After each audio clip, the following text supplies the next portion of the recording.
if you just give it a shot and allow God to work through Scott and Rachel the way that they helped us and the way that God has met us through Turnaround Marriage, like, you would be probably really surprised at how quick you can regain that hope.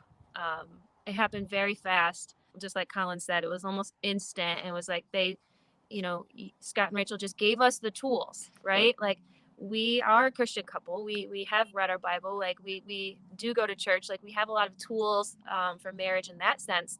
But there's some other tools that we just had no idea that we really, really needed and really, really benefited from. So if you just step out, make an investment in your marriage, but we would make that investment 10 times over for what we know now and what we got out of it.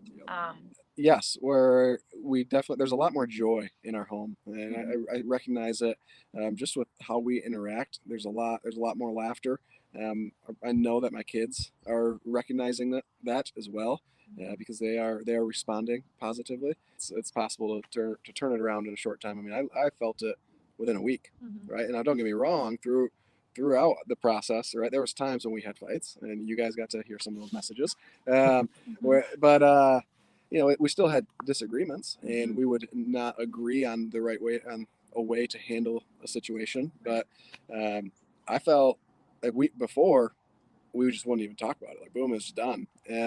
But we wanted a resolution. Like the desire to be right really kind of like left our marriage, right? And it was just like, okay, let's find the resolution rather than who's right. And that was really, really cool. I can absolutely assure you that your investment into Turnaround Marriage and into this program will pay dividends far above monetary.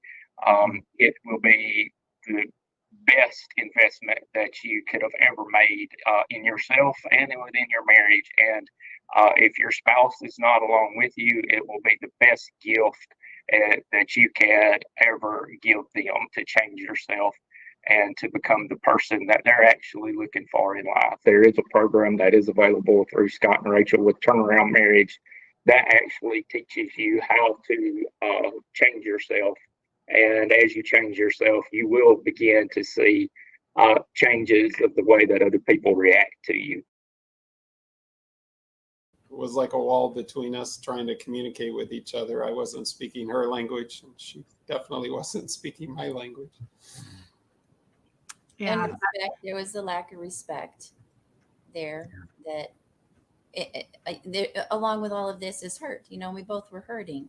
I had that first coaching with you, and you basically kept focusing, Scott, on work on me and work on, and the process of just going through this is going to get results. And there again, there's the realm that God will take care of his part. We take care of our part in doing it. And you just kept focusing on going through that. Yeah. The difference between this and counseling, when we went to counseling together, was that instead of being told, well, you need to do this and you need to do that and you need to compromise, that coming in to the coaching is a whole different spirit, and it's non-judgmental. It is supportive of us both individually, which was huge, because in a marriage relationship, you can't have the restoration until you've got individually right. And you can't fix individually right by saying, well, go home and compromise. Yeah. What is life like now? Okay, I got to share first.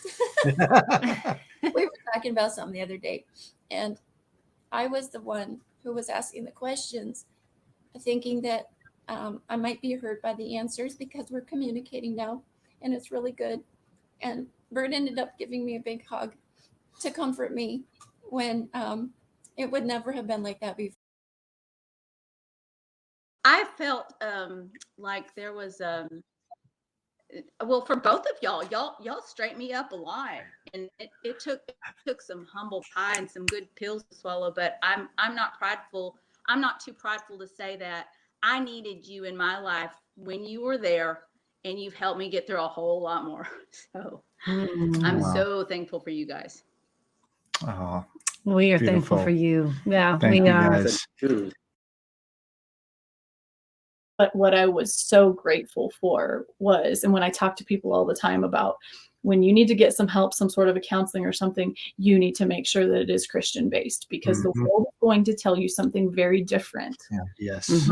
And you have got to make sure that whoever is pouring into you and talking to you and sharing with you lines up with what God is saying, because most of the time it does not.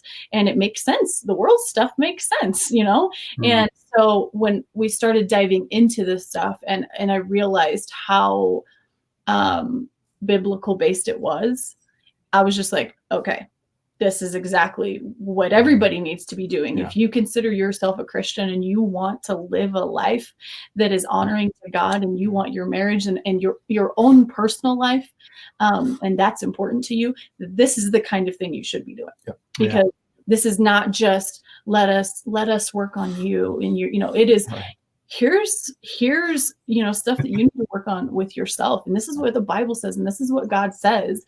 And if every program, every counseling, every whatever could be that drenched in gospel, we would all be in a better place. And so for me, I was just like, this is good. This is good. This is what Christians couples need. Amen. Awesome. I love that. Yeah, I mean, God's written the manual, right? I mean, he's the one who designed the thing, and if we could show up and do it his way, and so that's really how we did design it. We're like, okay, what?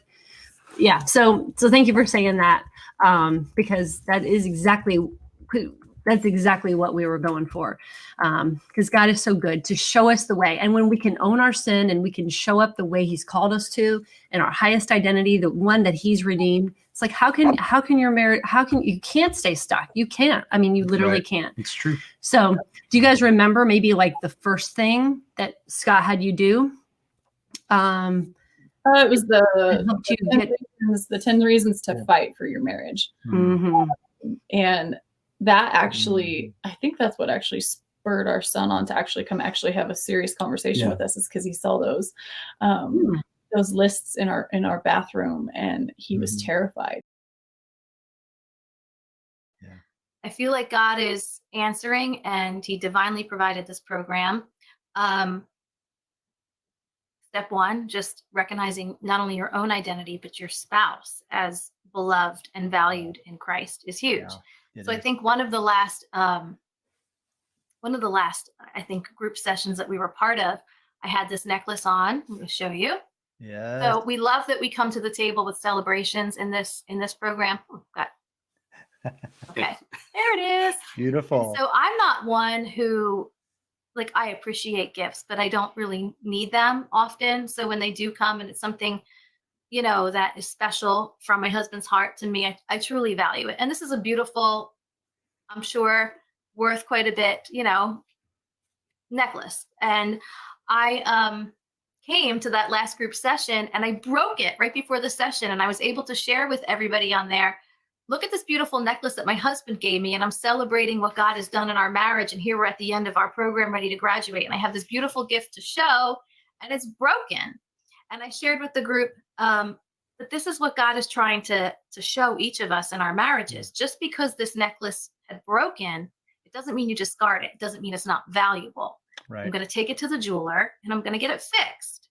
And you might have to wait and be patient until it's fixed, but I'm confident that it's going to be restored. So here I am, now showing you this beautiful necklace that has been restored. And I think that's what our title is all about, whether it's battle to blessings or turbulence to triumph. You hold on to the value. This necklace did not lose its value just because some things needed to be corrected. As an individual, I don't lose my value because I'm working through some things in my life or in my marriage. He doesn't lose his value, and our marriage certainly doesn't lose its value. Right. So it's worth holding on to. And when you see it that way, it gives you the strength in the hard times to keep going. And so I know you talked to us like at the end of the program that we're going to have to continue to condition what we've learned. And I love that we can go back, as Josh mentioned, the tools. I love that we can go back, and we've even talked about, hey, when a particular issue arises in our marriage, let's say it's financial. Let the potter do what he does best. You're so right. It's a chasm between not just the two of you, but often between you and God too. Yeah. Yeah. That's a great point. Yeah. Thank you for sharing that. I would say, step out on faith and do it. And like I said before, without saying the same thing over and over, we've been through counseling, we've spent money, we've been to marriage conferences, and they're good, and I'm not knocking that or belittling that, but they were definitely never as personal as this program. I don't ever remember anybody throughout the processes we've been through the years ever calling my hand on something and going, well, wait a minute. I mean, I hear what you're saying, but is what you're saying correct, or is that the right way to think about it?